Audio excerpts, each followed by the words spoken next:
বাড়িতে বানিয়েছিলাম পাট শাকের ঝোল। একটা সাধারণ রান্না, হয়তো সবাই তোমরা বানিয়েই থাকো। তো প্রথমে আমি পাট শাক নিয়ে নিয়েছিলাম ধুয়ে পরিষ্কার করে। তারপর এদিকে আমি পেঁয়াজ আর কাঁচা লঙ্কা কুচিয়ে নিয়েছি।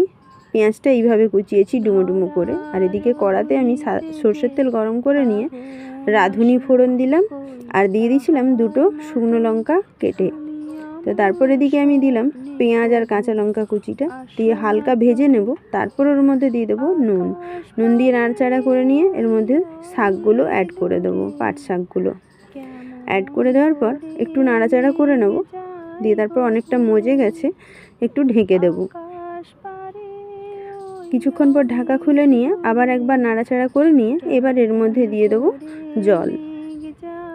তো জল দিয়ে আবার একটু হলুদ দেব, হলুদ দিয়ে ওটা ভালো করে মিশিয়ে নেব। তারপর ঢাকা দিয়ে দেবো।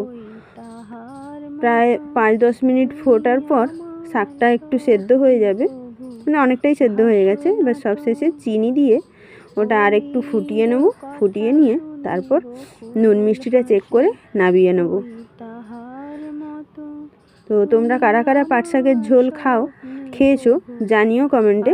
ভালো লাগলে লাইক কমেন্ট করো। তোমরাও বাড়িতে ট্রাই করতে পারো। ধন্যবাদ।